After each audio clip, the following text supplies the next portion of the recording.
cepa de SARS-CoV en estos tiempos de pandemia, ¿no? Entonces, buenas tardes con todos los participantes. Mi nombre es el doctor Julio César Chomba Valverde, médico cirujano y médico en salud ocupacional y del trabajo.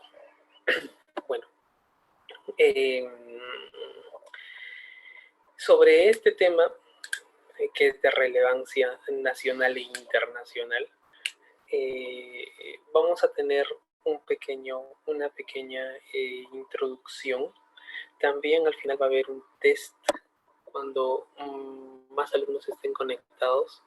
Creo que al final lo vamos a hacer para que ustedes puedan y sepan comprender este tema. Ya ahora vamos a empezar con la ponencia, y al final, al terminar, vamos a tomarnos algunos minutos, van a ser unos 15 o 20 minutos para las preguntas. Ya, pero eso va a ser al final. Yo les voy a enviar el link por el chat y ustedes los van a ver. Bueno, con respecto a lo del manejo, prevención y control de las infecciones por COVID-19 en el rebrote de la pandemia, ¿qué relevancia tiene este tema? Bueno, en inicio, en principio de todo, tenemos que ver, vamos a hablar sobre qué es el COVID-19, vamos a hablar sobre, de manera muy superficial, del manejo, que, bueno, tratamiento hasta ahora no hay. Hay algunas revistas que han sacado las nuevas actualizaciones de un nuevo retroviral que se está usando de manera experimental, pero que todavía aún están en estudio, ¿no? Muy bien, bueno, a partir de ahora vamos a tocar temas de importancia para el conocimiento de qué hacer, sobre todo en el ámbito de la protección, de la prevención y cómo controlan esta infección. Ya no tan solo nos vamos a someter a un control estrictamente médico, vamos a ver qué controles se deben hacer en la comunidad y en el ámbito de la seguridad nacional, ¿no? Entonces, para eso tenemos que tener en cuenta primero lo siguiente. Las metas y objetivos de este aprendizaje. Bueno, la meta es, como siempre, como les he mencionado, es conocer. Conocer para poder aplicar, para ayudar. Ya el conocimiento se debe transmitir, todo lo que ustedes aprenden lo deben compartir. Esa es nuestra principal meta. Los objetivos del aprendizaje, después de finalizar esta ponencia, son que ustedes sepan los factores básicos sobre COVID-19, evalúen el riesgo de exponerse al COVID-19, definir pasos claves en la protección del trabajo y el control de esta infección, y vamos a identificar los métodos para prevenir, ¿no? Para estar atentos a esta respuesta, a que esta exposición sea mínima, ¿no? Entonces, frente a esto es lo que se plantea en estos objetivos que vamos a realizar ahora. Sobre todo, entender que esta infección es muy patogénica. ¿Qué significa eso? Que es muy contagiosa, ya es de alta patogenicidad, ¿ya? Entonces, nosotros a los virus los diferenciamos por algunas características biológicas, que son virulencia, alta capacidad de replicación, patogenicidad, la capacidad de producir enfermedad, infectividad, la capacidad de producir una infección y transmisibilidad de la capacidad para transmitirse de una persona a otra. Entonces, este es un virus con alta patogenicidad porque produce una enfermedad letal. Es un virus con alta infectividad, capacidad de infectividad porque produce o se transmite de manera muy rápida. Ahora, con la nueva variante del SARS-CoV-2, se está viendo que es mucho más contagiosa que la anterior, ¿no? Entonces, se puede decir que es tiene mucha mayor infectividad, ¿no? Entonces, es así como nosotros establecemos esos términos, ¿no? Esta capacitación que tenemos ahora tiene que ser un punto de apoyo, ¿ya? Las capacitaciones todas siempre tienen que ser un punto de apoyo para generar ideas en el entorno y estas adaptarse a cada establecimiento de salud, a cada ámbito laboral, no tan solo en un hospital, no tan solo en un centro de salud médico, no tan solo en un laboratorio, ¿no? Esto eh, es de alta importancia, no tan solo para el ámbito laboral médico, sino para otras estructuras, ¿no? Entonces, siempre para todo el público que está escuchando estas advertencias, siempre van a ser un punto de apoyo para que las apliquen de la mejor manera en su práctica laboral, dependiendo de por así decirlo, de las normas que se generen en sus establecimientos. Ya, esa es esa advertencia. ¿Qué responsabilidades tiene el empleador y el trabajador? Bueno, hay un organismo internacional que se encarga de velar la salud ocupacional y del trabajo, ¿no? Ese es la OSH, ¿no? La OSH es la encargada de vigilar la seguridad y ocupación de las personas de manera internacional, ¿no? Esta es una ley sobre salud ocupacional. Requiere que los empleadores proporcionen a sus trabajadores un lugar de trabajo seguro y saludable, libre de riesgos conocidos y si existen estos disminuirlos al máximo.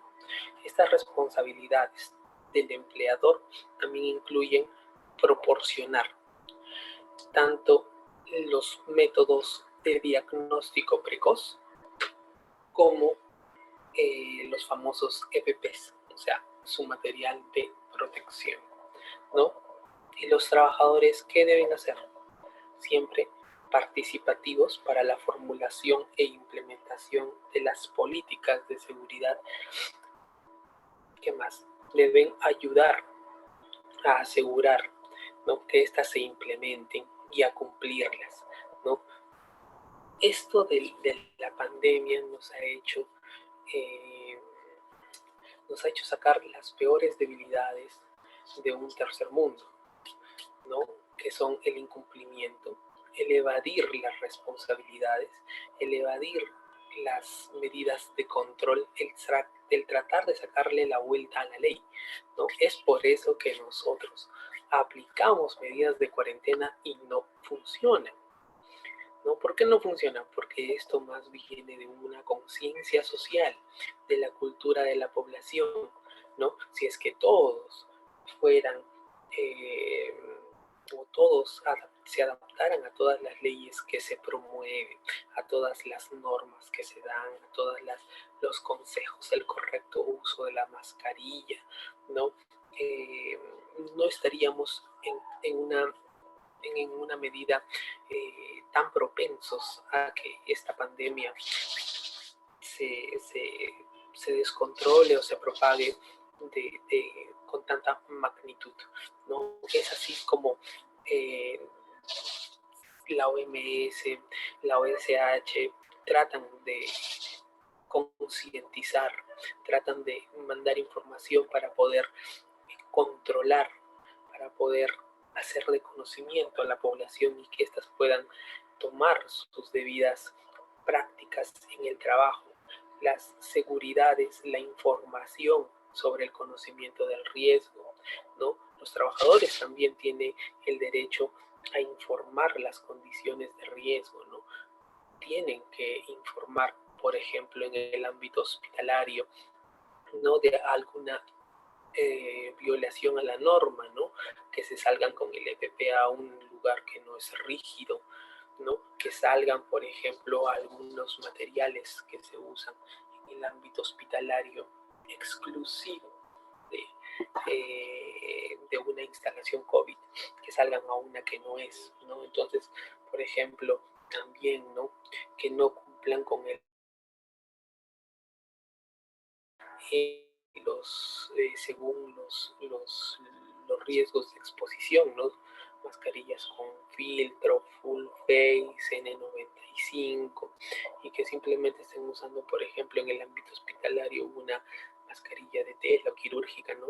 Entonces, todas esas medidas tienen que ser reportadas por los trabajadores, también así ayudan, ¿no? La OSHA también es otra organización que se encarga de velar la seguridad, pero esta es velada también por eh, un, un, centro de administración ocupacional de la seguridad y la salud, ¿no?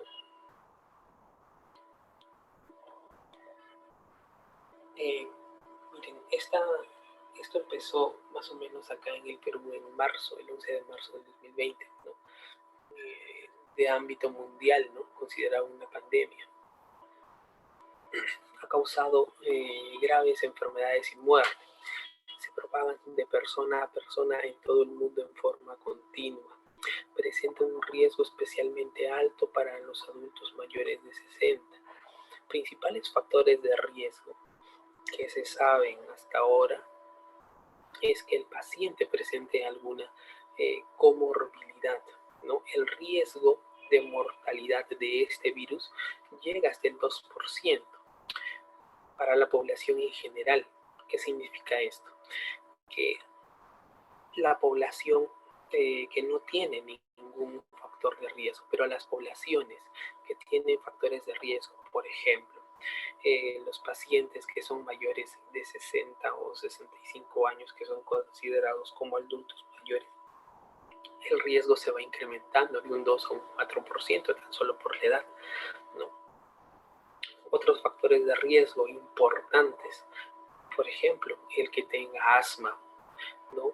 El que tenga diabetes, no pueden llegar a subir hasta un 14 a 20% de riesgo de mortalidad, ¿no? Entonces,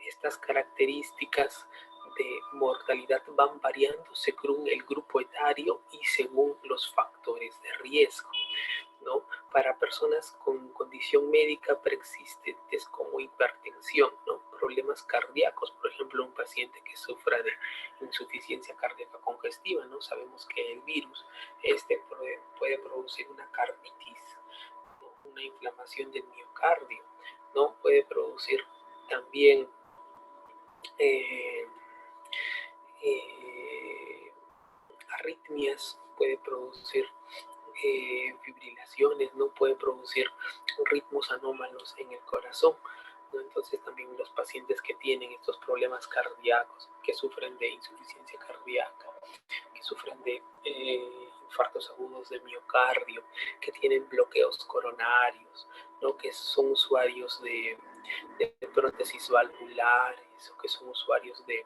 por ejemplo, stents, ¿no? Esos están sometidos a un mayor riesgo. Las enfermedades pulmonares propiamente dichas, por ejemplo, los pacientes con fibrosis pulmonar que de por sí ya tienen un daño preexistente, preestablecido en el pulmón, ¿no? Los pacientes por ejemplo, con asma, EPOC, ¿no? Esos pacientes tienen un mayor riesgo de producir una enfermedad que lleve con mucha más mortalidad, ¿no? También la diabetes, porque es un estado, altera el estado de inmunidad, ¿no? Una producción de inmunosupresión, trastornos autoinmunes también, ¿no? Las enfermedades autoinmunes, ¿cuáles? El lupus, la artritis reumatoidea, ¿no? Entonces, esos, ¿no? También la obesidad también es un factor de riesgo, ahí no está, pero también, ¿no? Pero el obeso mórbido, con un IMC más de 35, ¿no? Algunos modelos también predicen que 70 a 150 millones de personas en Estados Unidos podrían contagiarse durante la pandemia. No, es una gran tasa de mortalidad, es una gran tasa de población que se puede llegar a contagiar. Son así. ¿Qué podemos hacer ahora? Informarnos y prepararnos. El saber qué hacer es muy importante, ¿no? Como ven en la imagen, cómo protegerse cuando uno va a producir aerosoles, al toser o al estornudar, ¿no? Siempre el brazo en forma de C sobre la superficie de la boca, y así es como se estornuda, ¿no? Como está en la imagen, cubriéndose con el codo toda la superficie del rostro. Es la mejor manera. Hay una medida que parece, ¿cómo poder decirlo? Que parece muy, muy simple, ¿no? Y que ha demostrado tener una alta eficacia, ¿no? Que es el lavado de manos, ¿no? El lavarse las manos con frecuencia. En UCI no se usan guantes. ¿Qué es lo que se hace? Se usan elementos de lavado de las manos muy cerca de cada ambiente hospitalario. Van a ver que en UCI, en ponencias pasadas les mostré una foto, ¿no? De cómo trabajan en UCI. Únicamente lo hacen con sus mandilones, protectores faciales, mascarillas y sin guantes, ¿no? Y con estos van una vez que atienden un paciente, van a lavarse inmediatamente las manos. Terminan de atender al paciente y nuevamente se lavan las manos otra vez. Entonces ustedes van a ver que en UCI no usan los guantecitos, ¿no? Entonces, eso es una medida que se toma en el ámbito de la UCI, ¿no? Usar desinfectantes para manos en base de alcohol, ya saben que a 70 grados. Evitar tocarnos los ojos, nariz y boca, y las manos sin lavarse. Quedarnos en casa si estamos en 2 semanas, ¿no? Toser o estornudar en un pañuelo, eso de los 14 días tiene su porqué. Eso es para cubrir todo el tiempo de no toser o estornudar en un pañuelo desechable o en el lodo, ¿no? Limpiar y desinfectar objetos y superficies que tocamos con frecuencia, como los teléfonos celulares. Bien, desinfectarlos,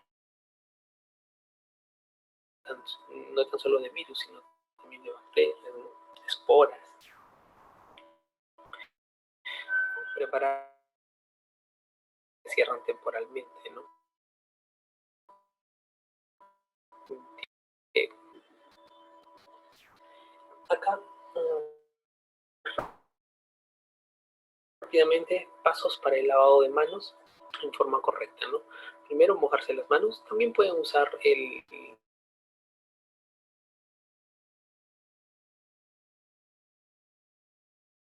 para cubrir. Primero, a las manos, frotarse las manos en los jabones hasta que haga espuma. Primero, palma contra palma. Luego, en el dorso con la palma del lado izquierdo y dorso con palma del lado derecho, ¿no? De igual manera entre dedos. ¿no? Y debajo de las uñas. Esa es la manera básica en la que ustedes van a cubrir casi el 100% de la superficie de las manos, ¿no? Faltaría ahí incluir los dedos pulgares, ¿no? Y nada más. Y luego que se han frotado bien las manos durante 20 segundos, el lavado mínimo tiene que ser de 20 segundos, ¿no? Siempre deben de cumplir los pasos tal cuales se han puesto, ¿no? No por lavarse rápido van a dejar de, o no por lavarse rápido van a hacerlo de manera inadecuada porque no se están protegiendo igual, ¿no? Enjuagarse bien las manos con agua limpia y secarlas, ¿no? El principio de precaución.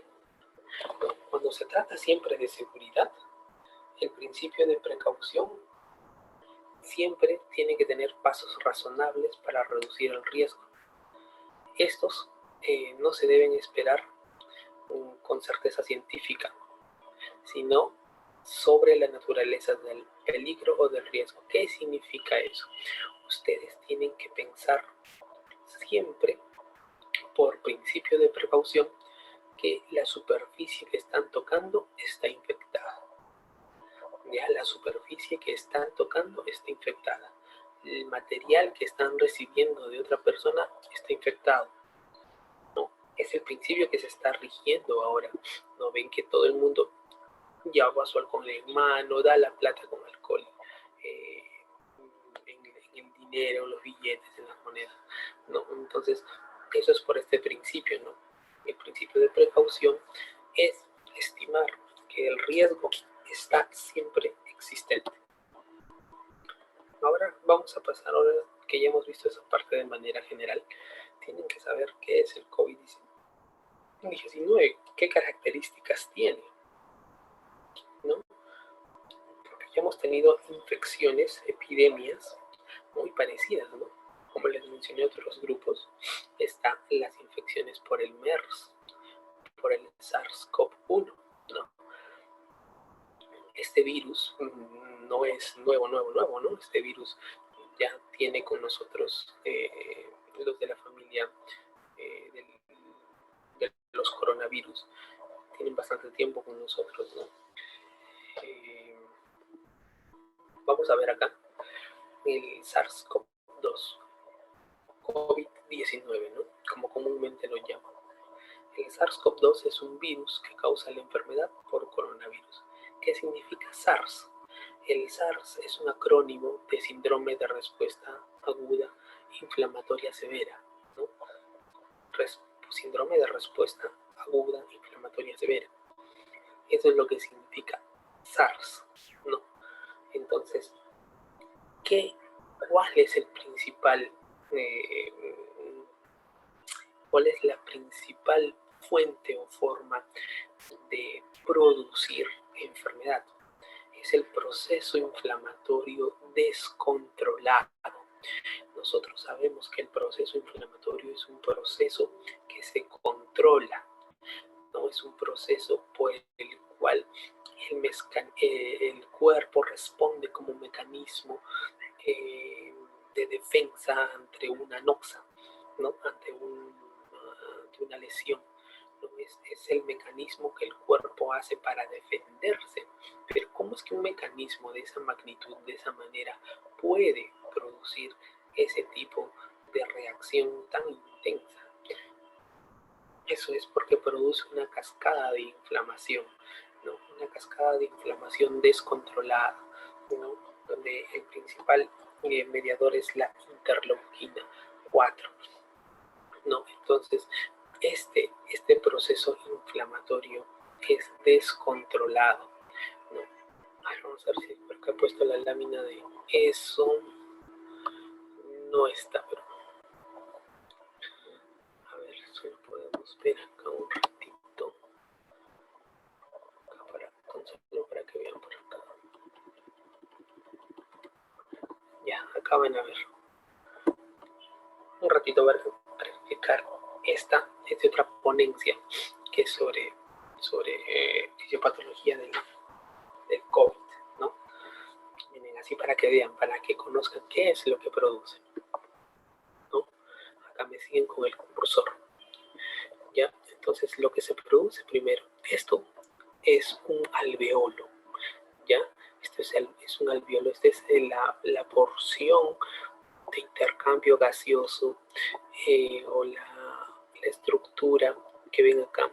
Es un alveolo pulmonar y este que ven acá es un capilar, ¿ya? Es un vaso sanguíneo, un capilar, donde se da el intercambio gaseoso. Por acá, esto que ven acá, entra el coronavirus, es inhalado, ¿ya? Inhalado. Entonces, al ingresar el coronavirus hacia la vía respiratoria, lo que va a producir es que sea detectado por unas células, los neumocitos tipo 2. Los neumocitos tipo 2 están con sus receptores ECA2 en la superficie, están a la espera o están por así decirlo, están con sus receptores al aire para detectar cualquier virus que ingrese. Este SARS-CoV-2 tiene mucha afinidad por el receptor de la enzima convertidora de angiotensina, ECA2. Entonces, este virus, por el spike, la producción del spike, se une al receptor ECA2 del neumocito tipo 2 e ingresa. Al ingresar el neumocito, detecta una reacción extraña. Entonces, este va a mediar la llegada del sistema monocito macrófago. Este monocito macrófago va a detectar esta célula como extraña. Entonces la va a destruir. Hace fagocitosis. En ese proceso de fagocitosis va a liberar mediadores inflamatorios, citocinas. La principal citocina que libera, es la interleucina 6, no era la 4, es la 6. Ya la interleuquina 6 es la principal. Factor de necrosis tumoral alfa, ¿no? Factor de crecimiento transformante, fibrinógeno, ¿no? Entonces, este macrófago también va a desencadenar una respuesta inflamatoria mediado por neutrófilos, ¿no? Entonces, los neutrófilos son los que van a liberar enzimas proteolíticas que van a producir proteólisis. Esta membrana basal, esta membrana del destruir por la proteólisis de los neutrófilos, no enzimas proteolíticas que destruyen esta membrana. Al ser destruida esta membrana produce edema, ¿no? Este edema producido en esta zona del alveolo lo que va a hacer es aumentar el espacio entre el neumocito y el capilar, ¿no? Entonces el oxígeno que ingresa por la vía aérea al momento de difundir no va a difundir de manera adecuada. ¿Por qué? Porque este espacio que debe ser así de manera continua, sin mucho espacio entre el alveolo y el capilar para que pueda difundir de manera adecuada, el oxígeno va a estar inflamado, produciéndose un déficit en la transmisión de oxígeno desde el alveolo hacia el capilar. Entonces, este alveolo infectado por el COVID y ya que se ha producido una respuesta inflamatoria exagerada a nivel alveolar, lo que va a producir es una falla en la transmisión de oxígeno desde el alveolo hacia el capilar, ¿no? Además, se producen sustancias que migran hacia la zona del capilar, ¿no? Procolágenos, interleuquina 8, factores de migración neutrofílico, que estos lo que van a producir es una agregación a nivel del capilar. Entonces, no tan solo alteran el neumocito, no tan solo alteran el alveolo, sino la reacción inflamatoria es tan grande que aparte de producir esta, esta cascada o esta tormenta de citocinas, como se conoce, va a producir alteraciones a nivel del endotelio vascular, del endotelio capilar. Y esta lesión a nivel del endotelio vascular va a comenzar a producir un aumento de la migración de neutrófilos, de plaquetas, y van a formar un coágulo, microtrombos. Estos microtrombos lo que me van a producir es que, aparte de que no se puede transmitir de manera adecuada el oxígeno, no va a haber una adecuada irrigación, ¿no? Producen microtrombos. Entonces estos trombos pueden viajar y pueden obstruir otros capilares. ¿No? Es así como se da una coagulación intravascular diseminada. Por eso es que al paciente se les pone enoxaparina, un anticoagulante, ¿no?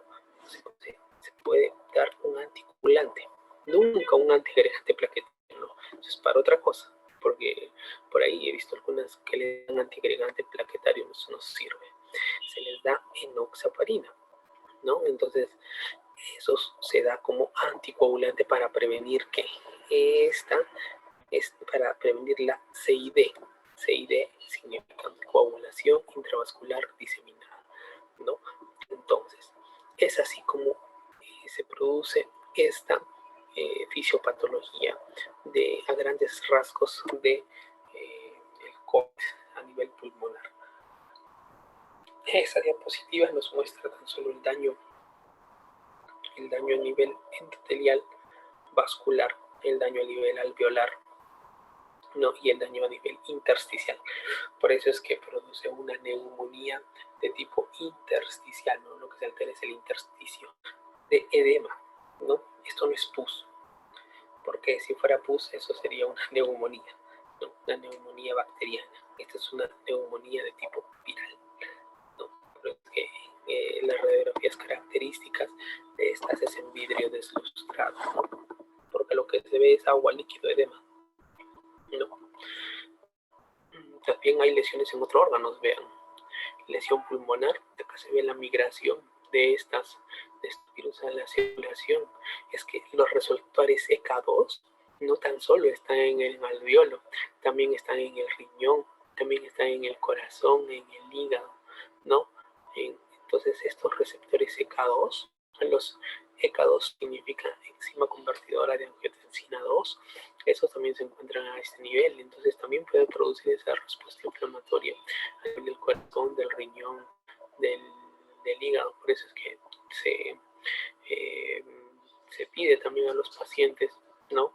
Un electrocardiograma, enzimas cardíacas para diagnosticar carditis, un ecocardiograma, ¿no? Marcadores para de urea, creatinina para poder ver el estado renal, marcadores de daño hepático, ¿no? Transaminasas, TGO, TGP, ¿no? Entonces es así como estos también alteran esa estructura. Bueno, ese ya es cosa de otra ponencia, ¿no? Entonces con esa lámina les quería mostrar cómo es que el COVID altera, para que conozcan de una manera más detallada cómo es que funciona, ¿no? Entonces, cómo es que se produce ese síndrome de respuesta agudo severo, ¿no? Entonces se produce una cadena descontrolada de reacciones en el alveolo, ¿no? Se propaga con facilidad de persona a persona, particularmente con alguien cuando estornuda. Cuando alguien estornuda puede enviar micro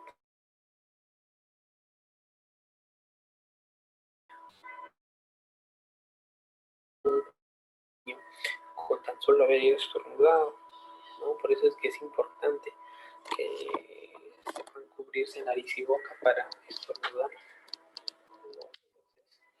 Ahí la importancia de aplicar estas medidas, ¿no? De saber. Y muchas personas no lo hacen, ¿no? Por eso es que no tenemos, no tenemos un resultado con las medidas que hacemos ahora, ¿no? Esto viene de cultura, pues.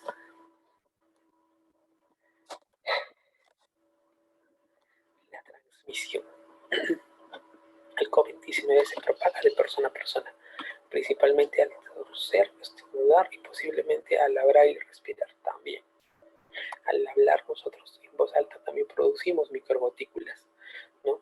Esas microgotículas pueden, las más pequeñas, las menores de 5 micras, pueden quedar flotando o suspendidas en el aire, ¿no? Entonces esas microgotículas pueden ser inhaladas posteriormente. Claro que el ambiente tiene que cumplir ciertas condiciones, ¿no? Estar completamente cerrado, ser una habitación pequeña. Entonces es ahí donde nacen algunos puntos de vista, ¿no? Entonces las habitaciones tienen que ser amplias, bien ventiladas, ¿no?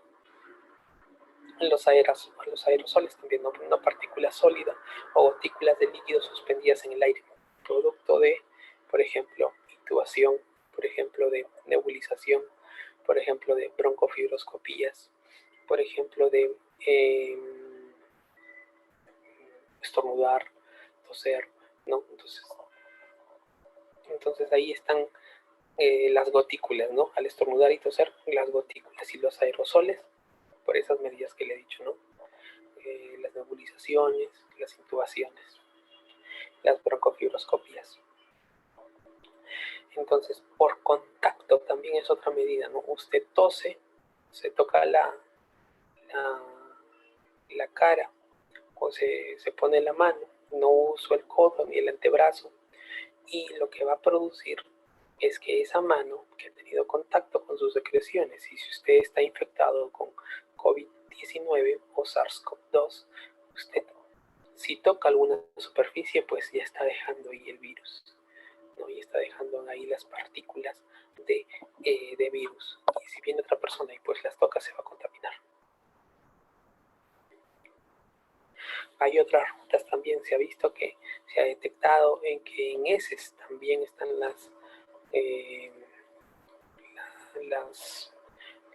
los virus, ¿no? También se han detectado en heces. En el semen también lo han detectado. Es muy importante que ustedes tengan en cuenta el periodo de incubación, ¿no? El periodo de incubación de este virus es muy importante para la toma de decisiones.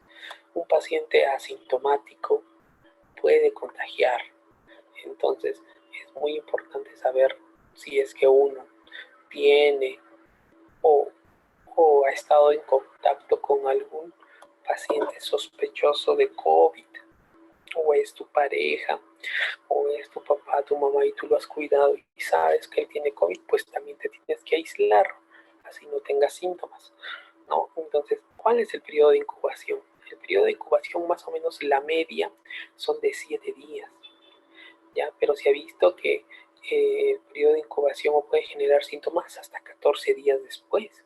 Por eso es que las cuarentenas son de 14 días, ¿no? De 2 semanas, ¿no? Esto ya lo han redondeado a 15 días, ¿no?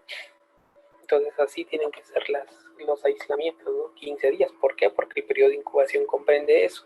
Entonces hay que aislar al paciente lo que el periodo de incubación demore, ¿no? Entonces las personas son más contagiosas cuando son asintomáticas también, ¿no? En incertidumbres científicas, las personas infectadas podrían ser contagiosas antes de desarrollar síntomas o incluso si nunca desarrollaron síntomas. Es por eso que esta infección, a diferencia de las otras, por ejemplo, el SARS, el MERS, ¿no? Esas tenían un periodo de incubación muy corto, ¿no? Entonces, como tenían un periodo de incubación muy corto, generaban síntomas que te llevaban de inmediato al hospital, ¿no? Y atendían a esos pacientes. Entonces, era muy fácil identificar a un paciente en la fase sintomática porque los síntomas respiratorios eran evidentes, Aparte que él comenzaba a contagiar en el periodo ya de donde hacía la enfermedad, ¿no? Es así que este virus del SARS-CoV-2 es totalmente distinto, ¿no? Contagia en la fase asintomática, ¿no? Entonces ustedes no pueden saber o no saben cuando un paciente o una persona está infectada, está estornuda o está tose y los está contagiando y ustedes no saben que esa persona tiene el virus, ¿no? A diferencia de las otras enfermedades que te daban clínica de manera muy rápida, ¿no? Entonces se controlaba de mejor manera porque tú aislabas a ese paciente con los mismos síntomas, lo aislabas también. Entonces tú identificabas mejor a tu población, a los pacientes que estaban con la infección. Podías controlar mejor la infección en la pandemia, porque tú sabías quiénes estaban infectados y quiénes no, porque esta te generaba clínica de manera muy evidente y muy rápido, ¿no? Entonces esa es la diferencia, ¿no? Puede provocar síntomas leves hasta severos. Los leves te pueden ocasionar hasta una gripe transitoria, estornudos y únicamente un día de fiebre y se acabó, ¿no? Los síntomas más comunes que se han presentado son la fiebre, la tos, la dificultad respiratoria. Algunos pacientes también presentan anosmia. Cuando presentan anosmia, que no es lo más frecuente, pero sí altamente sensible para hacer el diagnóstico, ¿no? Entonces, cuando se presenta este síntoma, es COVID hasta que no se demuestre lo contrario. Otros síntomas que se podrían incluir: dolor de garganta, secreciones o congestión nasal como un estornudo, perdón, como un resfrío común, dolor en el cuerpo, dolor de cabeza, escalofríos, fatiga, ¿no? Entonces, esos son algunos de los síntomas que ustedes tienen que tener en cuenta. Sobre todo, el más frecuente, la fiebre. No, la fiebre. Fiebre y tos.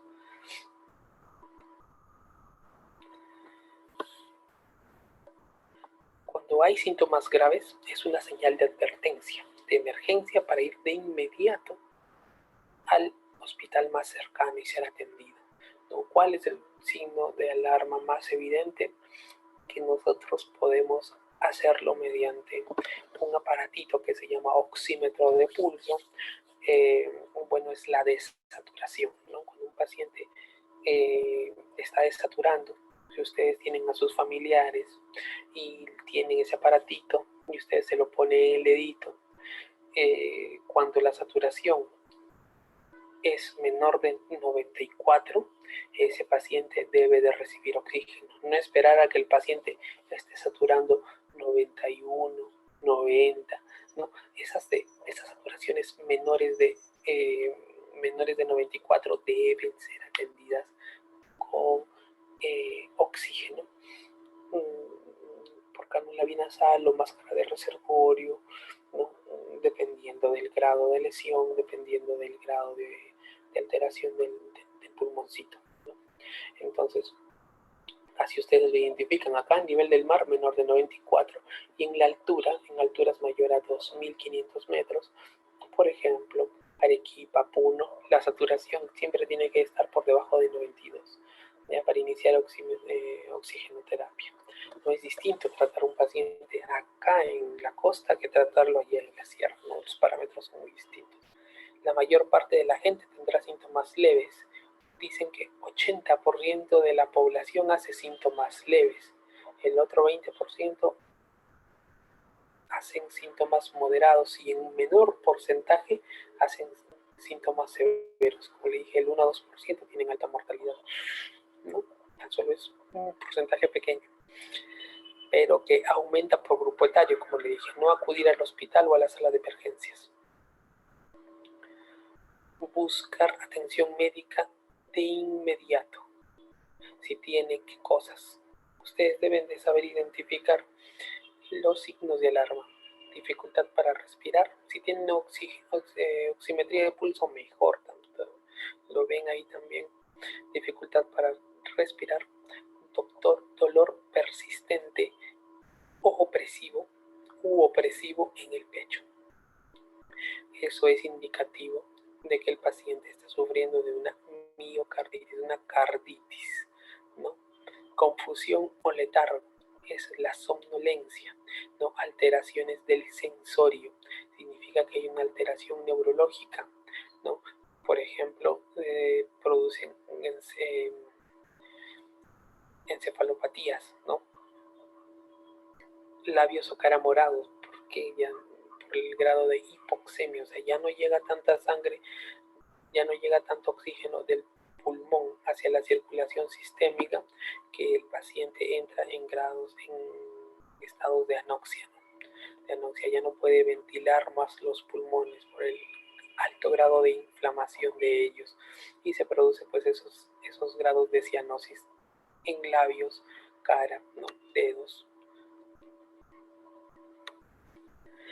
Acá hay que tener en cuenta también que a las personas con sospecha de COVID siempre tienen que ser un caso sospechoso.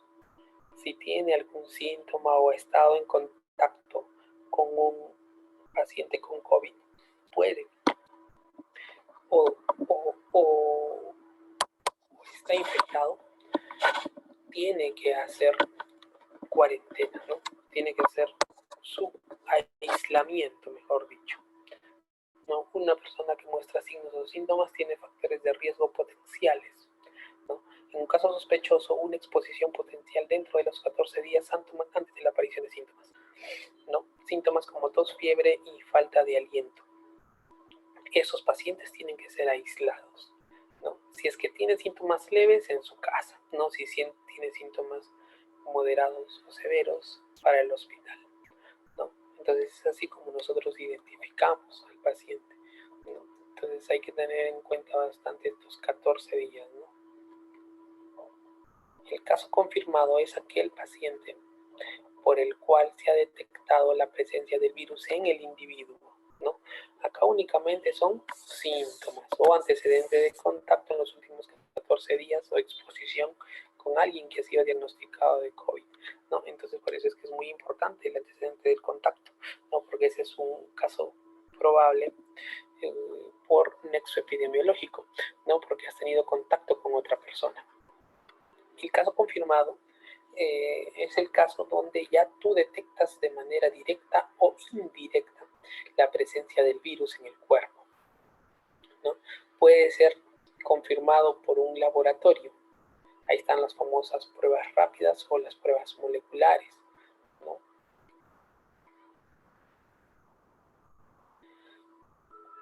¿Cuánto tiempo sobrevive el SARS-CoV fuera del organismo? ¿Ya? Acá en esta diapositiva vamos a ver que antes no se sabía, ¿no? Cuánto tiempo sobrevive en las superficies. No sabemos, decían, los virus pueden permanecer en las superficies unas cuantas horas o hasta varios días, ¿no? Vamos a ver cómo cambia la información según las condiciones y el tipo de superficie, pero más o menos sabían qué es lo que podría pasar, ¿no? en distintas zonas o en distintos objetos.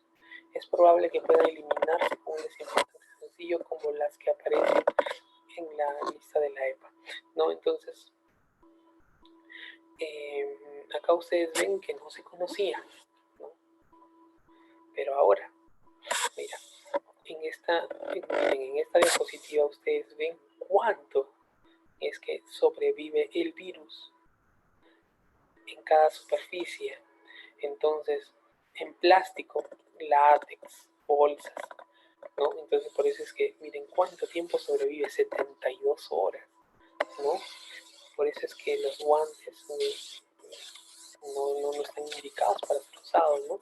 Pero sin embargo algunos lo usan, ¿no? Lo desechan y ahí el guante hasta que llega a eliminarse y todo, ¿no? Pues sigue contaminando, ¿no? Entonces, por eso es que no únicamente usas guantes cuando vas a hacer algún procedimiento invasivo, ¿no? Como operar, como por ejemplo hacer una venopunción o hacer una toma de ADA, que es análisis de gases arteriales, que es con una agujita de tuberculina, ¿no? Entonces, en esos casos nada más ustedes pueden ponerse los guantes.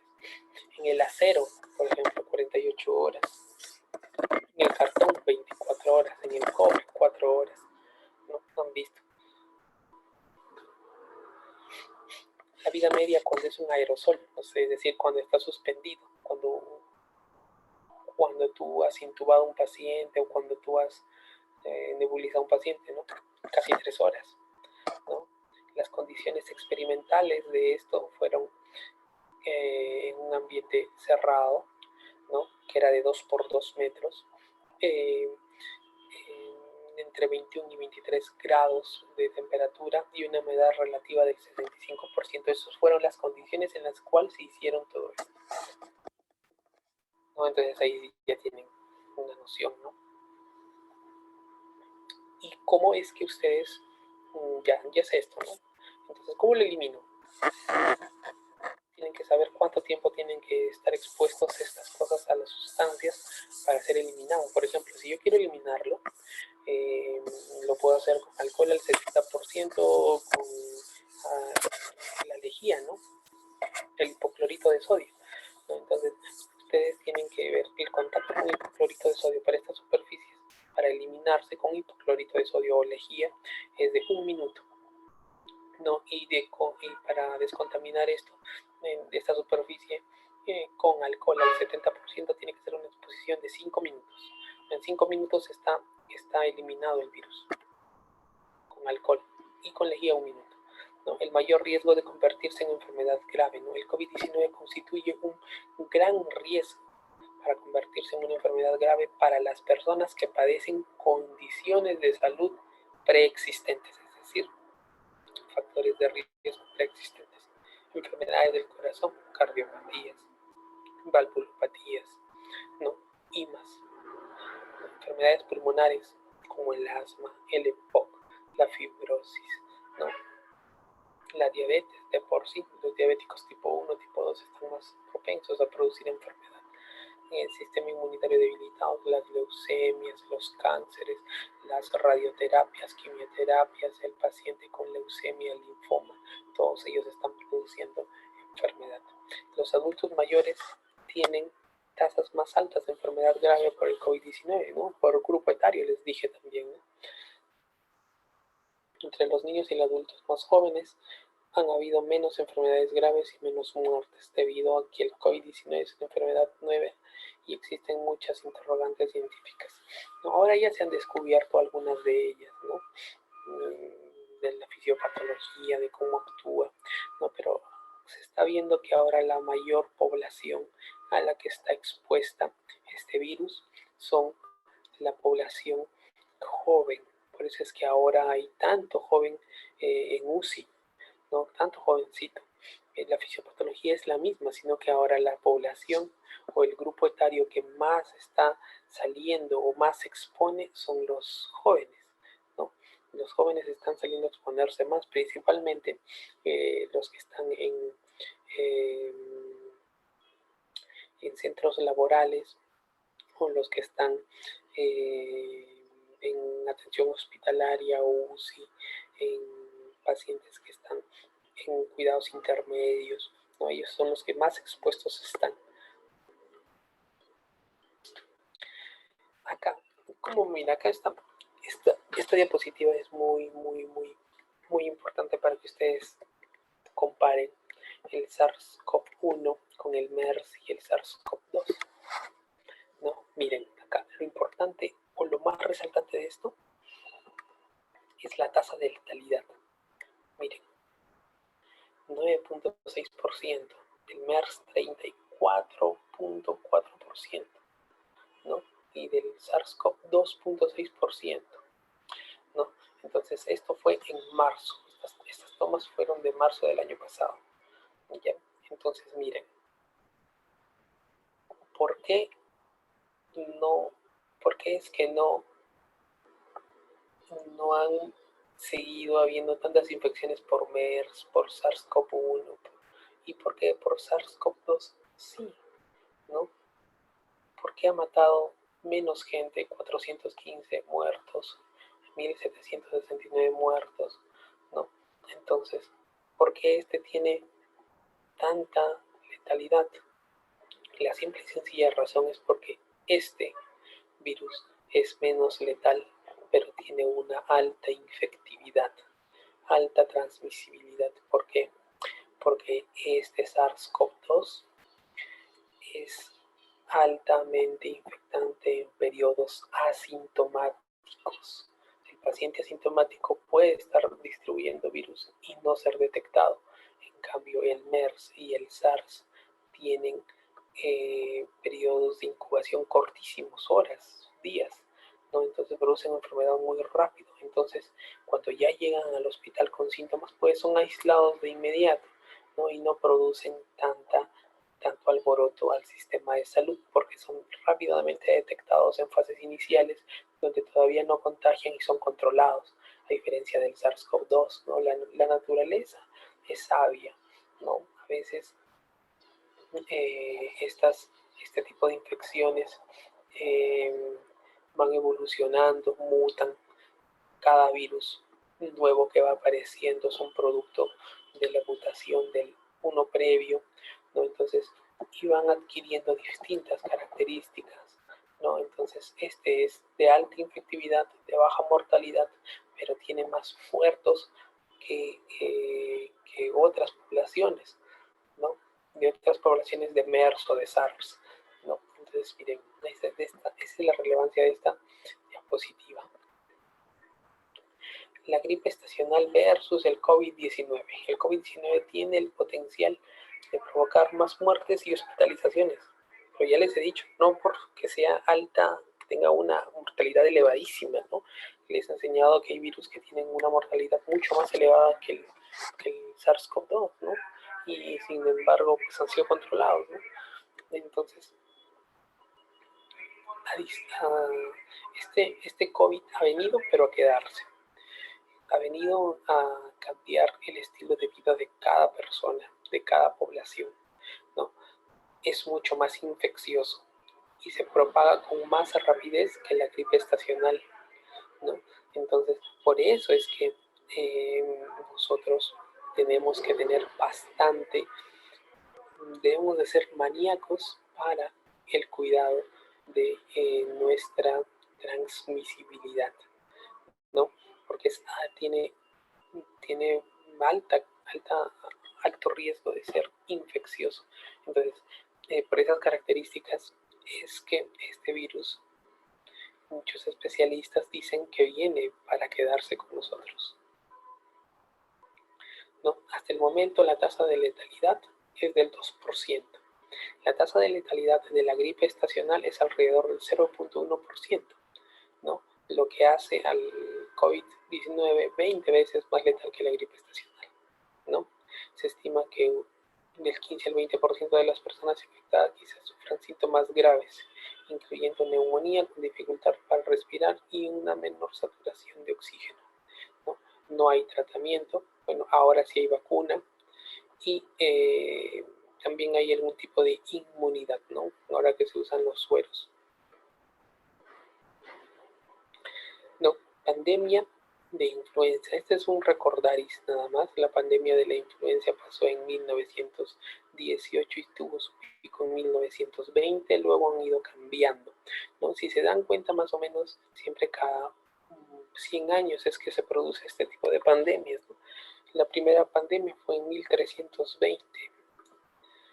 ¿No? Los expertos han recomendado preparaciones advirtiendo durante décadas sobre la probabilidad de futuros brotes de influenza, ¿no? La influenza, como ustedes saben, se vacuna cada año, ¿no? Anual. Y esta vacuna es para prevenirnos de enfermedades graves, severas, ¿no? Tanto de la influenza como la vacuna que ha salido para el COVID, ¿no? Tratamiento y vacunas. La vacuna para prevenir el COVID-19. Ahí tenemos un fotito de una vacuna de influenza, ¿no? Lo que están vacunando vacunando ahora a toda la población, médicos, en primera instancia, es una vacuna de virus vivo atenuado, ¿no? Esta vacuna es producida por Sinopharm, ¿no? Este es el laboratorio donde se produce, ¿no? La vacuna va a producir esta inmunidad de tipo eh, activa. Ya es una inmunidad de tipo activa. Esta inmunidad nos va a proporcionar, no sabemos hasta qué tiempo, eso va a ver, luego van a salir estudios donde te digan que tienes que vacunar por ejemplo, cada año, como se hace la influenza, ¿no? Cada 5 años, cada 10 años, depende, todavía eso está en estudio, cada qué tiempo te vamos a tener que vacunarnos. Esta inmunización es temporal, ¿no? No existe una medicina o tratamientos específicamente aprobados por la FDA para el COVID-19. ¿No? Eso sabemos que ha cambiado. Ha aprobado la FDA el uso de ivermectina a altas dosis, ¿no? El tratamiento es de apoyo, ¿no? Por ejemplo, en el tratamiento, lo que sí se ha demostrado evidencia o que disminuye eh, la tasa de mortalidad es el saber utilizar eh, en la mejor, perdón, o en la saber usar el medicamento en la debida fase. Ya, por ejemplo, dexametasona se usa en la segunda fase. Ya, en la primera fase, en la fase inflamatoria, o sea, en la primera fase de la infección, de reacción de respuesta inflamatoria, normal ahí no se usa. Cuando un paciente está infectado, yo tengo COVID y soy detectado, pero no tengo síntomas, mi saturación está por encima de 96, no tengo dolor, no tengo fiebre continua, solo me dio fiebre un día. Entonces ese paciente lo único que se le puede dar es ivermectina y luego se le tiene que dar cuidados paliativos, ¿no? Puede tomar eh, algunos otros medicamentos, como se ha visto también el uso de genfibrosilo, ¿no? Genfibrosilo se usa para disminuir la replicación de la membrana celular del virus, porque se ha visto que ataca la formación de la pared celular del virus, porque está producido por lipoproteínas. Entonces, el genfibrosilo se ha visto en un artículo que tiene eficacia y disminuye la replicación viral. No se puede usar también genfibrosilo. No, entonces en la primera fase, en la fase de respuesta aguda, se puede producir, o se puede usar ivermectina, genfibrosilo, puedes usar algunos antioxidantes también, vitamina C, zinc, vitamina D, ¿no? Entonces esos antioxidantes se pueden usar, ¿no? En cambio, en la segunda fase, en la fase de respuesta inflamatoria sistémica, en esa fase, en la segunda fase, en esa fase es recomendado usar la dexametasona y eh, la enoxaparina, el anticoagulante oral, ¿no? Para prevenir. Han demostrado que su uso oportuno disminuye la mortalidad hasta en un 14%. ¿Ya? Entonces, es muy importante saber usarlo. Si tú usas dexametasona en la primera fase, vas a empeorar el cuadro. Si tú usas dexametasona en la primera fase, lo que vas a hacer es que los síntomas, la replicación viral, permanezca por mucho, mucho más tiempo. La replicación viral que podría permanecer en un paciente por una semana puede permanecer hasta por 3 semanas, ¿no? Prolonga la replicación viral, ¿no? Entonces, dexametasona se usa en la segunda fase, en la fase de respuesta inflamatoria sistémica, en la fase 2. ¿Ya? Entonces, es así como nosotros debemos de manejar a los pacientes de manera adecuada, ¿no? Las personas que tienen COVID-19 con síntomas leves deben aislarse en casa durante su enfermedad, eso es correcto. Bueno, evaluación del potencial de exposición al COVID-19 en el lugar de trabajo. Factores de exposición claves en el lugar de trabajo, ¿no? ¿Requiere el ambiente de trabajo un contacto cercano, persona a persona, con potencial infectividad? No requiere. Si la respuesta es no, pues el trabajador hace atención remota. Requiere la obligación específicamente del trabajo un contacto cercano, repetido, prolongado con personas de quienes se conoce o se sospecha COVID. Si la respuesta es no, pues ese trabajador hace trabajo remoto. La propagación del virus en su comunidad ha incluido casos en su lugar de trabajo. Si la respuesta es no, pues ese lugar de trabajo es un lugar donde puede realizarse alguna actividad, ¿no? Entonces, con las medidas de salud o las medidas de prevención adecuadas, ¿no? Algunos ejemplos. ¿Qué lugares tienen alto potencial de exposición? Por ejemplo, ¿no? La ocupación de más alto riesgo es la ocupación médica, ¿no? Porque atendemos pacientes con alta sospecha de COVID en su mayoría, ¿no? Por la coyuntura del ambiente del mismo establecimiento. Por ejemplo, servicio de salud, ¿no? Laboratorios, salas de autopsia, todos esos son de actividades o ambientes laborales de alta exposición. Por ejemplo, en procedimientos, como les mencioné, las broncoscopías, ¿no? La inducción del esputo, ¿no? Para los pacientes con TB o para muestra de esputo, también muestras de laboratorio, tanto de sangre, ¿no? Como de otros tipos de muestras, como esputo, lavado broncoalveolar, punción, ¿no? Procedimientos dentales también de alto riesgo, procedimientos de autopsia también. Acá también pueden estar las nebulizaciones, la intubación. Alto potencial de exposición. Hospitales, el transporte médico, centros correccionales, centros para el trabajo de adicción a drogas, albergues para personas sin techo, atención médica domiciliaria, limpieza de ambientes con todas son altas zonas de alta exposición, ¿no? Atención directa al paciente, servicios médicos de emergencia, todos esos. Y pues los bajos potenciales de acción son aquellas personas que únicamente tienen contacto con su ambiente laboral y no tienen contacto con otras personas que tengan posiblemente infección por COVID-19.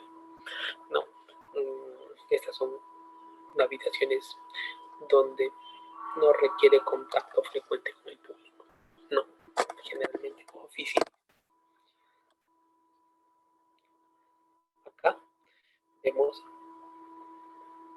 cómo en la siguiente diapositiva van a ver las consignaciones claves de un servicio de salud y de emergencias, así como la continuidad de las operaciones y el papel de la salud pública. Como ven en la imagen, se están transportando protegidos ahí con plásticos en alrededor, ¿no? Claro que esa sería una mejor imagen si es que están usando algún tipo de protector facial o mascarilla, ¿no? Pero en esta diapositiva lo que queremos resaltar es que a pesar de que puedes proteger el medio ambiente, tienes que protegerte tú también, ¿no? El uso de mascarillas. Los servicios de salud, ¿no? Remitirse a las directrices de la CDC y del Departamento de Salud Estatal sobre protección del personal de salud en los brotes de coronavirus actual y pasados.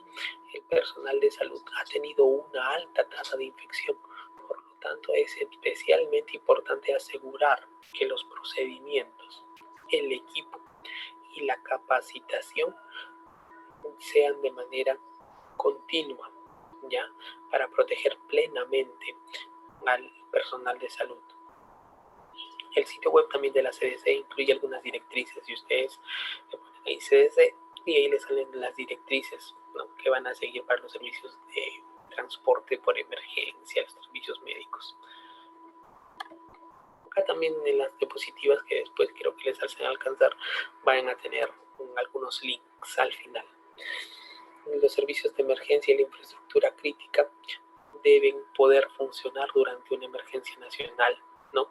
Acá nosotros tenemos, por ejemplo, servicios de respuesta de emergencias y desastres, los COES. Acá tenemos los COES, ¿no? Que son ellos proporcionan el material adecuado para cualquier desastre o emergencia. Los servicios de emergencia e infraestructura crítica incluyen fuerzas del orden, bomberos, médicos de emergencias en salud, hospitales y servicios públicos. ¿No? Conexión comunidad, lugar de trabajo, ¿no? Cuando ocurre un brote comunitario, cualquier lugar o trabajo, un lugar de eventos donde la gente se reúne, tiene un alto potencial de exposición. Por eso es que el gobierno prohíbe las reuniones sociales, no los prohíbe por las puras, los prohíbe con un fin, y este fin se ha determinado de manera científica para disminuir el riesgo de contagio. Es por eso que se toman esas decisiones, ¿no? Esas decisiones ustedes no creerán que las toman porque se les viene a la mente, ¿no? Ustedes lo hacen, ¿no? Porque hay organismos que velan la comunidad, la seguridad y salud en el trabajo, en la comunidad, ¿no? Estos organismos dan pautas, ¿no? Entonces, dan pautas basadas en estudios, basados en sondeos, ¿no? Y es por eso es que salen las normatividades, ¿no? De esa manera. Por eso es que se han prohibido las escuelas, los eventos deportivos y artísticos, servicio social, alta densidad de compañeros de trabajo, contacto con el público en general, como los comercios minoristas, ejemplo de actividades laborales, enseñanza en salud en aulas de clase, perdón, ayudar a clientes, no atender a clientes, pues todas esas actividades se han restringido al mínimo, ¿no? Pero sin detener tanto la economía, ¿no? Es bastante difícil tratar de que la gente no se aglomere cuando esta gente tiene que salir a trabajar porque tiene que solventarse de manera adecuada para poder llevarse un pan a la boca. No sí, la decisión del Estado es totalmente difícil, porque por un lado está la reactivación de la economía y por otro lado están las recomendaciones de salud que debe restringir todo contacto social, ¿no? Entonces, por un lado tienes a la gente que necesita trabajar y por otro lado tienes a la gente que se está muriendo porque no hay camas UCI y porque la contaminación o la infectividad es tan grande que pues colapsa todo el sistema de salud, ¿no? Por eso todas las personas que en la medida de lo posible pueda trabajar de manera remota o pueda implementar alguna medida para trabajar vía online, ahora que están de moda las redes sociales, háganlo y quédense en sus casas. Infraestructura crítica, mantener operando la infraestructura crítica y los recursos vitales es una prioridad, ¿no? Esto es lo que se debe siempre mantener. O sea, esto siempre tiene que estar activo. Las instalaciones del gobierno, las presas, instalaciones comerciales, plantas de energía nuclear, alimentación y agricultura, ¿no? Salud pública, y estamos nosotros, el personal de salud, ¿no? Banca y finanzas, eso no puede parar. Fábricas de productos químicos y bodegas, eso tampoco. Bases industriales de defensa, agua, energía, servicios de energía, tecnología de la información, telecomunicaciones, correo, transporte. Eso nunca debe faltar, ¿no? Como han visto ahora, el transporte sigue, pero al mínimo, ¿no? Continuidad de las operaciones, ¿no? El COP. Todos los negocios y agencias deben elaborar una estrategia. Todos tienen que tener su COP, ¿no? Cómo debe operar su empresa, ¿no? Cómo es que deben manejar esto. Papel de los funcionarios de salud pública. la salud pública ahora, como verán, tiene mucho interés, ¿no? No se le daba la importancia desde hace muchos años. La salud pública tiene, pues, el encargado de velar por la salud de toda la comunidad, así como el médico cirujano o el médico internista es encargado de tratar las enfermedades de las personas. El médico en salud pública, el médico salubrista, él es el encargado de tratar las enfermedades a nivel comunitario de la población. Ahorita ellos son los que están dando las estrategias para controlar las pandemias, ¿no? Ellos tienen medidas para controlar eso, los bloqueos, las barreras, ¿no? Entonces eso es lo que ellos están haciendo ahora, ¿no? Por eso es que necesitan esta vacuna para poder controlar de manera adecuada esta pandemia, ¿no? Tienen que identificar casos y la manera es contener estos casos, focalizarlos, ¿no? Hacer los denominados bloqueos y barridos, ¿no? Comunicación y educación, exacto. A mí me hubiese gustado que desde el primer día que salió este COVID se difundiera de manera masiva a todas las personas, con pancartas, medios audiovisuales, ¿no?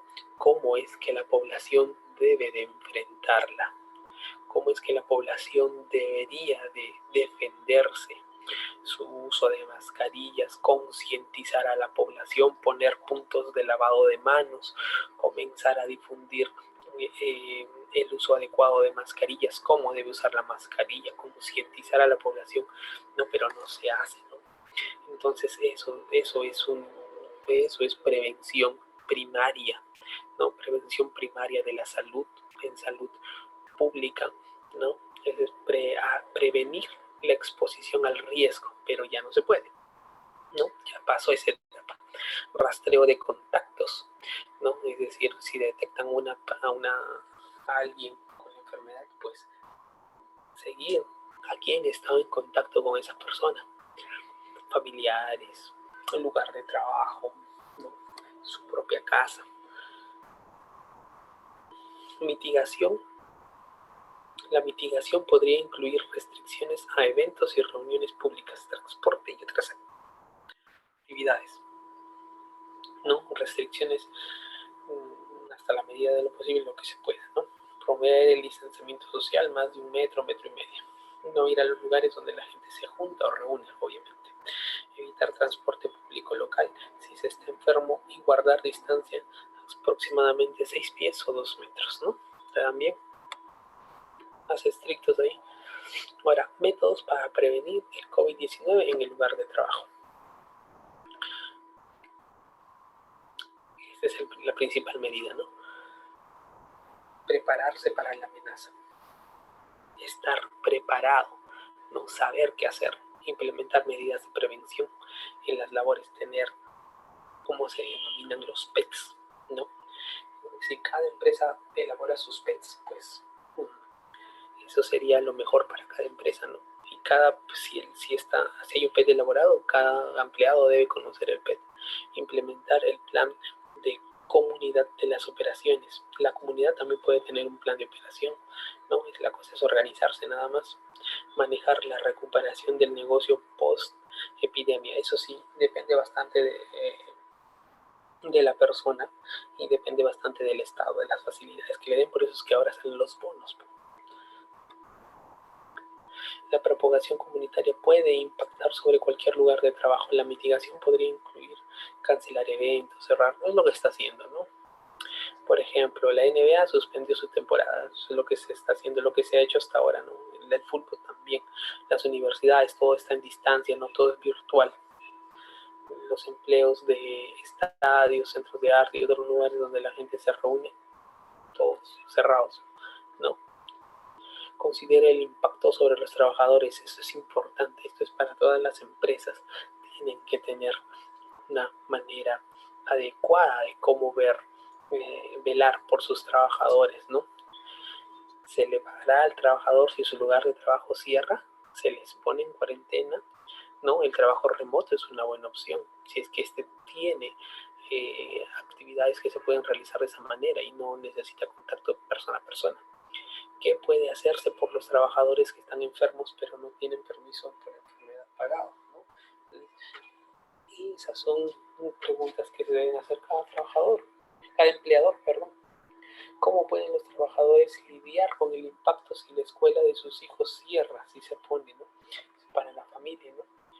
¿Qué va a hacer con su hijo, ¿no? Ahora también están las clases de manera virtual, ¿no? ¿Qué pueden hacerse los trabajadores con bajo salario, ¿no? E inmigrantes que no tienen acceso al servicio de salud? Esa es una respuesta que hasta ahora no tiene. Es una pregunta que hasta ahora no tiene respuesta, ¿no? No se hace nada, ¿no? Por los inmigrantes. Pero lo que sí se puede hacer es concientizarlos. Si ustedes ven a alguien que se pone mal la mascarilla, pues en la calle, pues decirle, ¿no? Que se ponga de manera adecuada, que cubra la nariz, ¿no? No como ahí que veo en la calle que están todos con su mascarilla por debajo de la nariz. Quédate en casa. Si estás con síntomas, sé responsable, ¿no? Lávese las manos. Evite tocarse la nariz, boca y ojos cuando está en la calle. Al toser y estornudar, cúbrase con pañuelos desechables, ¿no? Si no vas a usar pañuelos desechables o no tienes un pañuelo desechable que cubra nariz y boca, pues vas a usar tu antebrazo. Evita el contacto cercano con otras personas. Evite saludar de mano, ¿no? Ahora se saluda con el codo. Pares de dar las manos, ¿no? Ahora se dan el codo, ¿no? Esa es otra manera de cómo saludarse, ¿no? Elementos claves. Plan para el COVID-19 en el lugar de trabajo. Estos planes son amplios, ¿no? Esto es enfocado más para los empresarios, las empresas. El liderazgo de gerencia y la participación de los empleados, ¿no? Esto tiene que ver más con las directivas de gerencia. Las directivas de gerencia tienen que tener pautas, ¿no? Estas pautas como son la de liderar, la de acordar, la de coordinar y la de ejecutar, ¿no? Esas son pautas que se deben hacer en un comité empresarial y este comité debe de determinar normas junto con su SSO, o sea, con su grupo de salud y seguridad ocupacional, ¿no? Entonces, es así como se deben formar esos planes. Identificación y evaluación de riesgos, ¿no? Prevenir y controlar los riesgos. Ustedes ya saben cómo se previene y cómo se controlan los riesgos, ¿no? Cómo es que hacen eso de manera adecuada, ¿no? Lavado de manos, distanciamiento social, protección con respiradores, ¿no? Educación y capacitación es lo que se debe hacer en las empresas y también en el sector salud, ¿no? Evaluación y manejo y mejora del sistema. Si ustedes ven que algún paso del sistema se está defectuoso, pues hacerle ver al empleador, ¿no? Otro paso muy importante es prepararse también en familia. ¿De qué vale que uno se cuide en el ámbito de la empresa, en el ámbito del trabajo? Cuando llega a su casa y en su casa no tiene ningún medio de protección, ¿no? En su casa llega con la misma ropa, no se ducha, no se cambia, no se lava las manos, va a comprar a la calle, no desinfecta las cosas, ¿no? Entonces, todas esas cosas son importantes, no tan solo en el ámbito laboral, sino también en el ámbito de la familia, ¿no? En el hogar. Planear para una pandemia con creciente gravedad, ¿no? Ustedes tienen que ver no tan solo en su trabajo, sino también en su familia. Implementar ustedes mismos normas de seguridad para el ingreso a sus hogares. No cualquier persona va a ingresar y va a romper esas reglas. Ustedes tienen que tener, así como hay reglas en el trabajo, también ustedes deben implementar como como jefes de hogar o como amas de casa, y si es que alguno está casado o tiene hijos, sus propias normas de seguridad, ¿no? Tiene que preparar ustedes sus propios pets, ¿no?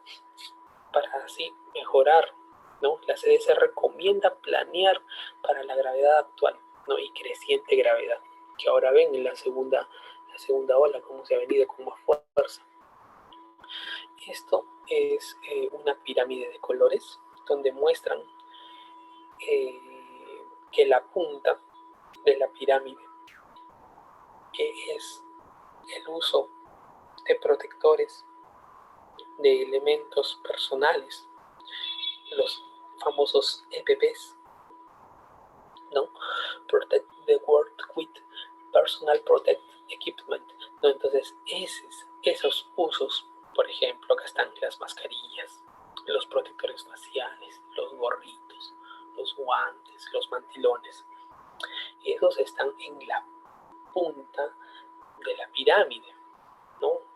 Y presentan el menor o la menor efectividad contra la contaminación, contra la protección del COVID. Mientras que la mayor efectividad está en la base de la pirámide. ¿Y qué dice la base de la pirámide? La eliminación, ¿no? Las medidas físicas para remover el riesgo. ¿Ya? Ahí, acá, medidas físicas para remover el riesgo. ¿Ya? Entonces, ¿qué medidas son esas? El lavado de manos.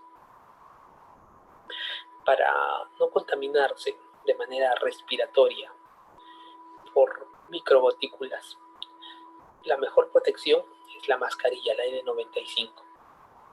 Pero, ¿quién es más efectivo para el control de la infección en general? El lavado de manos, ¿no?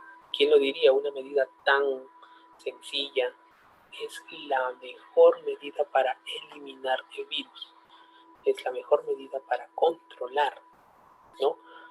También no están, ¿qué más? Reemplazar el riesgo, o sea, acá están las vacunas, ¿no? Por ejemplo, acá está disminuir el riesgo en la población, ¿no?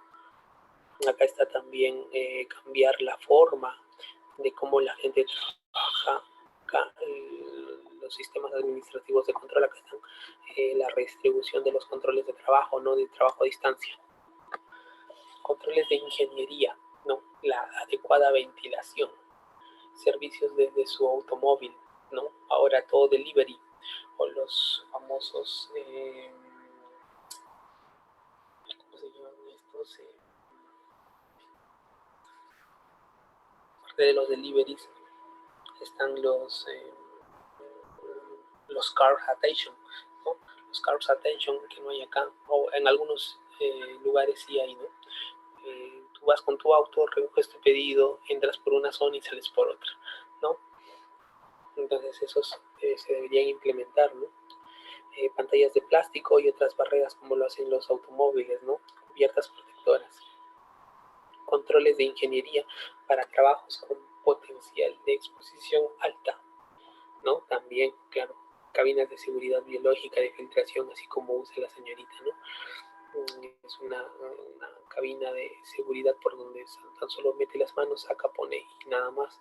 Sistemas de irradiación UV, se ha demostrado que la protección o la propagación del virus COVID se puede disminuir con exposición al sol. Los rayos del sol pueden eliminar el virus. Una sola hora de exposición elimina el virus, ¿no? Entonces, controles administrativos y prácticas de trabajo para reducir la exposición. Dejar que los trabajadores enfermos se queden en casa. Establecer políticas, controles para que el trabajo se realice desde casa. Reducir al máximo el contacto entre trabajadores y clientes. Poner barreras físicas, protectores de plástico. Evitar viajes de no ser necesario. Limitar el número de personas presentes en las áreas del aforo, ¿no? El aforo disminuido al 40-50%. Y las capacitaciones, ¿no?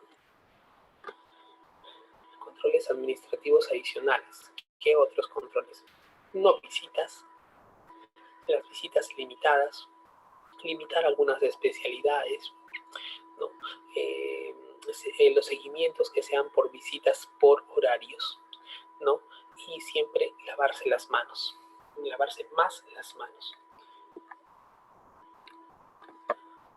Algunas políticas para reducir exposición. Las políticas que pueden ayudar a la exposición incluyen alentar a los trabajadores a quedarse en casa, hacer el trabajo de manera remota, usar correo electrónico, teléfonos, teleconferencias para el control, ¿no? Para controlar a su personal. Las normas de la OSHA sobre el uso de EPP, ¿no? Ya ustedes saben que es la OSHA, ¿no? La Administración Ocupacional en Seguridad y Cuidado, ¿no? Hagan una evaluación del equipo de protección. Eso siempre se debe hacer. Los screening de calidad. Ahí están esos. Protecciones de EPPs sin costo, ¿no? Apropiados para el riesgo. Capacitar a los empleados en cómo ponerse y cómo quitarse el EPP. Capacitación a los trabajadores para que aprendan a dar mantenimiento, ¿no? Y cómo almacenar y reemplazar el EPP. Proporcionar evaluación médica y prueba de ajuste. Cómo deben descontaminar solo su área, ¿no? No, el sitio, el trabajo, según el lugar de trabajo, la descontaminación podría requerir consultar el Departamento de Salud o el uso de un consultor, ¿no? Consultar qué tipo de área está trabajando y qué tipo de contaminante puede usar, ¿no? Para no dañar tampoco el ambiente de trabajo. Se recomienda utilizar un desinfectante eficaz, recomendado por la EPA. Entonces es esencial la protección del trabajador y de los ocupantes del edificio para su adecuada eliminación de la infección, es decir, una adecuada limpieza y desinfección. Los respiradores es la mejor medida para evitar la transmisión aérea. Ya la N95, ya lo saben, N95, ¿no? Es el mejor para la protección. Está una mascarilla N95. Y los respiradores, acá están los respiradores. Tener en cuenta que los respiradores me protegen a mí, pero si yo tengo la infección y soy asintomático y no lo sé, y voy y respiro con estos respiradores con válvula, yo elimino mis expiraciones por la válvula. Entonces, si yo estoy infectado, puedo transmitir el virus, porque yo estoy infectado, lo puedo transmitir hacia el exterior. O sea, esa no es la mejor medida de control, ¿no? Estos respiradores con válvula no controlan la salida del virus si es que yo estuviese infectado y estuviese usando ese respirador con válvula. Entonces eso me protege a mí, solo a mí, no me va a proteger no va a proteger al resto de la población de la transmisión. Ojo con eso, ¿no? Entonces, pero ¿qué ventajas tiene? Usa filtro, la protección es de casi el 100%, tiene más durabilidad, se puede limpiar de mejor manera, ¿no? Una mejor ajuste. Ahí están los full face, ¿no? Pero esos sí son costosos, ¿no? Esas mascarillas están 250, 200 soles, el full face, no, 700, 800 soles, ¿no? O sea, son bastante costosos, pero son más efectivos para que uno se proteja, pero no protege al resto. Respiradores con purificadores de aire, ¿no? Son mucho mejores. En cambio, acá están los respiradores, las mascarillas quirúrgicas, ¿no? Estos no son respiradores. La mascarilla quirúrgica no tiene un ajuste seguido, no es un ajuste hermético, no filtra partículas, ¿no? Entonces tiene sus contra ahí, ¿no? Norma sobre la protección. Esta es la norma de organismo internacional, ¿no? Donde dice que siempre debe estar un programa escrito, seleccione según el riesgo, persona clínicamente apta para usarlo, siempre hacerle una prueba de ajuste. asegurar el uso apropiado de los respiradores, mantenimiento de respiradores, el etiquetado, el código de color para filtros, las capacitaciones para empleados, evaluación del programa, ¿no? Y siempre es bueno llevar un registro de todo lo que se hace, ¿no? Identificación y establecimientos de atención médica y aislamiento de los pasos más importantes para prevenir la propagación del COVID-19. ¿No? Procedimientos para la identificación rápida y el aislamiento de casos sospechosos. Uno tiene que tener su protocolo para efectuarlo de manera adecuada, ¿no? Procedimientos comunitarios y hospitalarios para asegurar que las personas sintomáticas no estén en lugares públicos. Eso es un poco difícil de realizar, ¿no? En algunas otras ciudades sí se puede hacer de manera adecuada, ¿no? Implementar unas medidas mucho más modernas para identificar a los infectados, ¿no? No tan solo con la toma de temperatura, porque hay muchos pacientes que son asintomáticos, ¿no?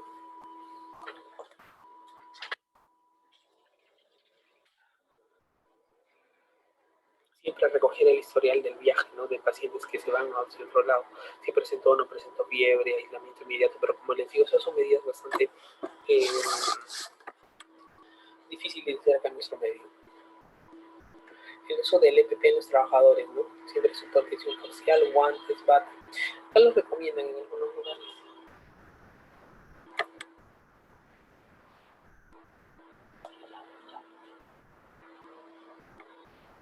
¿no? Entonces acá están el uso de EPPs. Respiradores, al menos la N95, ¿no? Las capacitaciones y los simulacros deben ser practicados frecuentemente, ¿no? Los simulacros no deben basarse principalmente en computadoras o en clases. En el área de trabajo deben ser practicados de manera eh, presencial, ¿no? Porque no le puedo enseñar a un paciente cómo ponerse la bata de manera virtual, ¿no?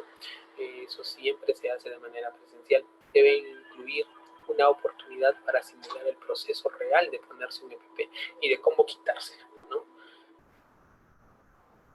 Prevención en todos los ambientes de trabajo. Lavarse las manos después de quitarse los guantes o después de cuando uno ha tenido contacto con alguna superficie sucia. Mantener limpias siempre las superficies comunes como teléfonos, teclados, borrar los teléfonos y los teclados, ¿no? Evitar compartir equipos si es posible, ¿no? Reducir al máximo las reuniones grupales, el uso de teléfono.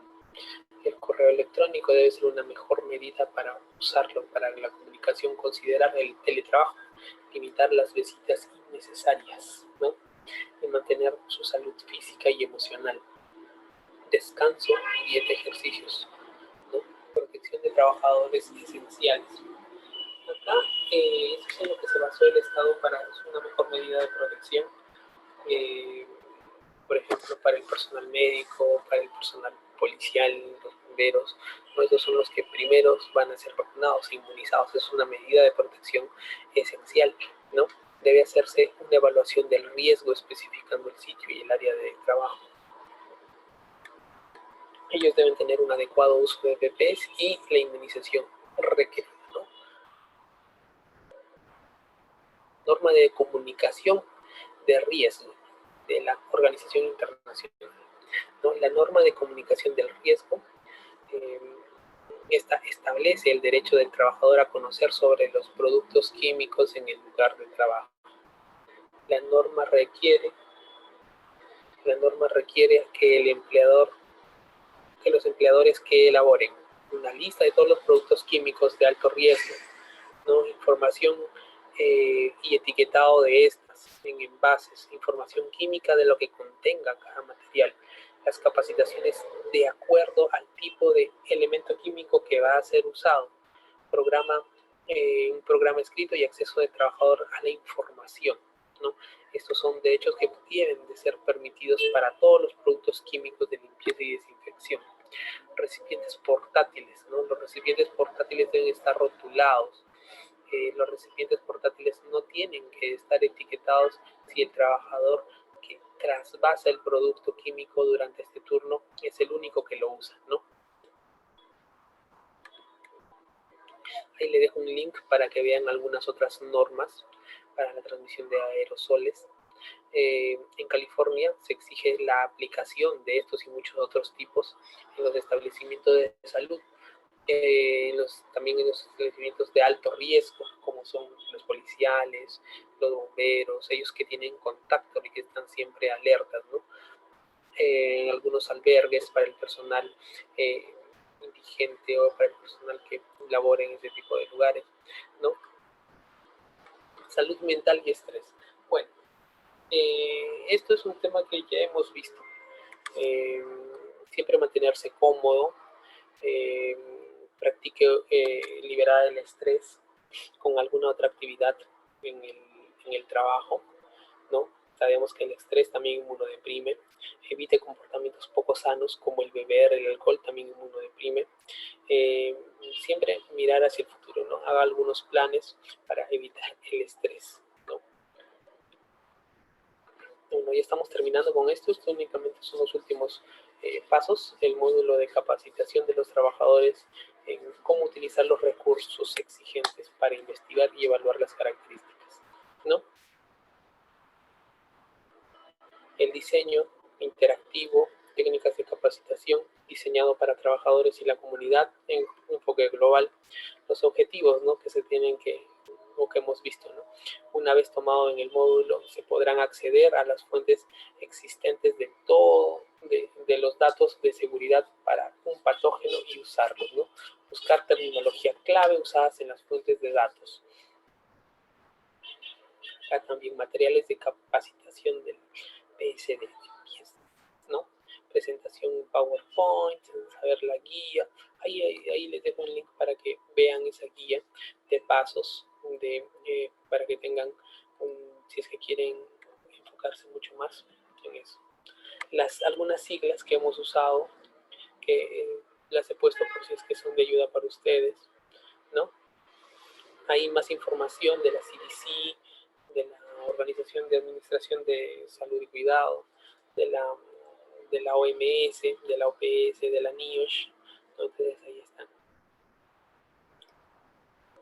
Entonces, bueno, para finalizar, estas todas son herramientas para capacitar y hacer de conocimiento el uso y cómo deben ustedes implementar todo esto para su vida cotidiana y del trabajo, ¿no? Bueno, con esto estamos finalizando la ponencia y lo que vamos a hacer ahora es pasarles un pequeño test de preguntas. A ver, ya. A ver, vamos a ver en el chat a los que estén.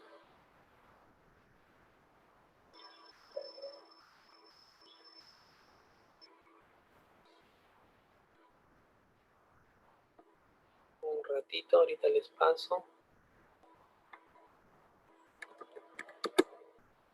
No sé cómo es el problema.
Ahí está, ya estamos. Ya chicos, entonces ahí está, les he enviado por el chat el link. Son 5 preguntas básicas nada más y de todo lo que hemos hablado, a ver, resuélvanlo. Ya van resolviendo 3.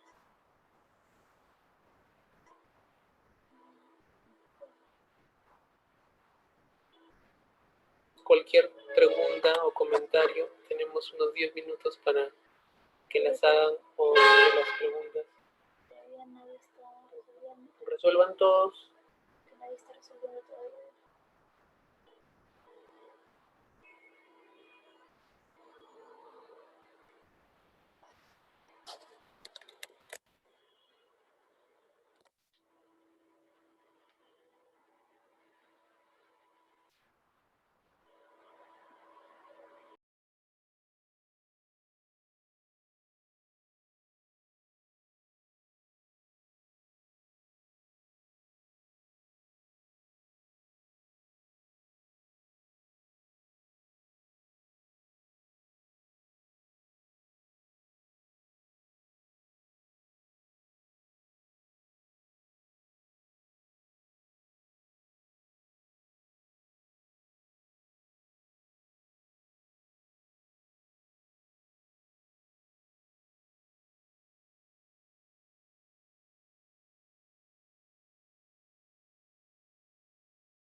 Clic tú ahí e ingresa.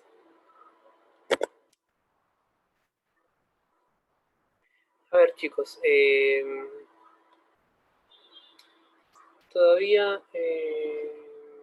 Está pausado, ¿no? todavía no hay nadie resolviendo.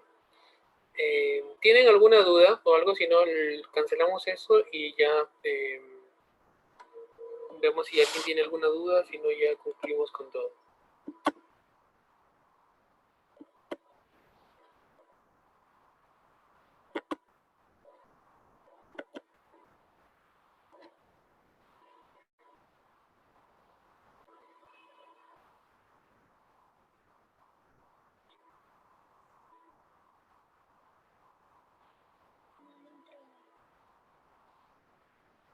Y lo vamos resolviendo juntos.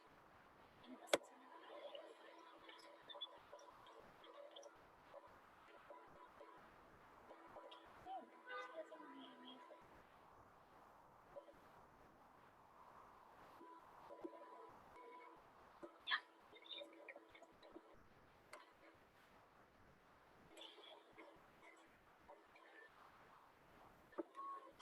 Ya, licenciado Magallanes, Sí, dígame, doctor. ya, vamos a resolver esto conmigo Ya. de manera rápida.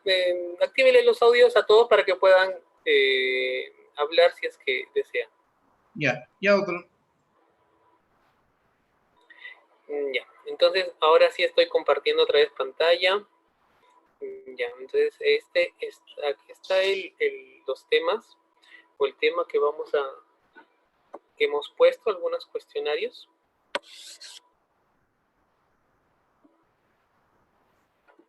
Mira, voy a poner un nick, por ejemplo, 1, 2, 3. ¿Ya? Vamos a resolver algunas preguntas para que vean cómo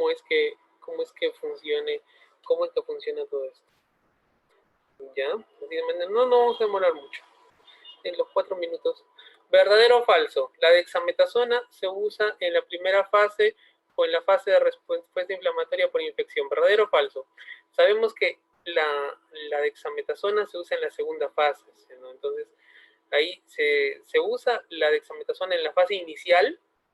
Inicial, falso, ¿no? No se usa en la fase inicial. No se usa en la segunda fase, en la fase de respuesta inflamatoria sistémica, ¿no? En la inflamación aguda. Siguiente. Ah, mira, ahí hay algunos. Siguiente. Vamos, muy bien, muy bien. La mascarilla con válvula son las mejores medidas de control para evitar la transmisión de SARS-CoV-2. Es la principal medida. Las mascarillas con válvula. Hemos dicho que las mascarillas con válvula no es la principal medida para evitar la transmisión, ¿no? Porque las válvulas nos protegen a uno, no nos protegen, no protegen al resto, ¿no? Entonces eso es falso, ¿no? Eso es falso. A ver, vamos con la siguiente.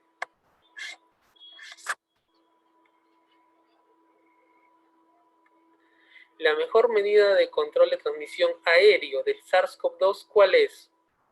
¿La mascarilla con válvula? No, porque esa me protege a mí, pero no al resto. Máscaras N95. A ver, ahí la dejamos. ¿Protector facial? ¿Solo el protector facial? No, no. La mascarilla de tela, que sabemos que no la usamos, que no tiene filtro, no tiene nada, no sirven para filtrado, que todas las partículas ingresan. No, no. Entonces, la respuesta correcta, máscaras de pestaña N95. Las pestañas son el asegurador nasal. ¿Ya? Entonces, la siguiente.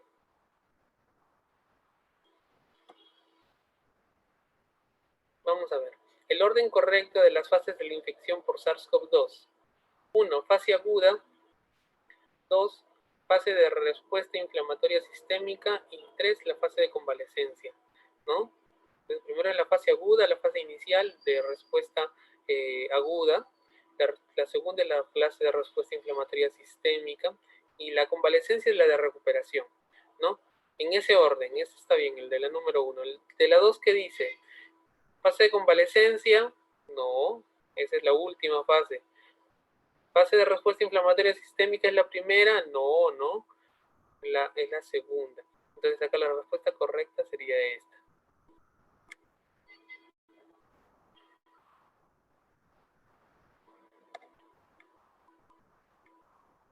La duración del periodo de incubación es de ¿cuánto? Eso que determina cuántos días debo de permanecer yo en cuarentena, ¿no? Esos son hasta 14 días. El rango era de 2 hasta 14 días, ¿no? 7 es la media, ¿no? Pero ¿cuál dice? ¿Cuál es el periodo de incubación? No me están preguntando cuál es la media, ¿no? Hasta 14 días, ¿no? Bueno, muy bien. Así es como deberíamos hacer, ¿no? Muy bien ahí en el nick de Irma. Excelente. Felicitaciones para ella. Bueno, chicos, ¿alguna pregunta que tengan adicional a esto? Ya acabamos, concluimos con la ponencia del día de hoy.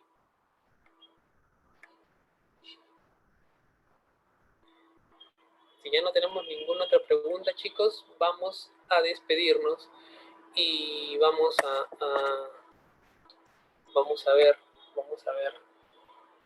vernos otro día, en alguna otra oportunidad, para poder seguir conversando de algunos otros temas importantes, ¿no? Bueno, chicos, conmigo será hasta otra oportunidad. Cuídense mucho, usen de manera adecuada su mascarilla. Gracias por haber escuchado esta ponencia. Gracias, doctor. Gracias a los participantes. Excelente la ponencia. No se olviden que los que desean la certificación y los documentos, todos los materiales que se puedan entregar en el curso, pueden llamar al WhatsApp que le han hecho llegar el código de ingreso. Gracias. Hasta mañana. Gracias, licenciado. Gracias, doctor. Hasta la próxima conferencia. Gracias. Nos vemos, Lick. Un abrazo, cuídese.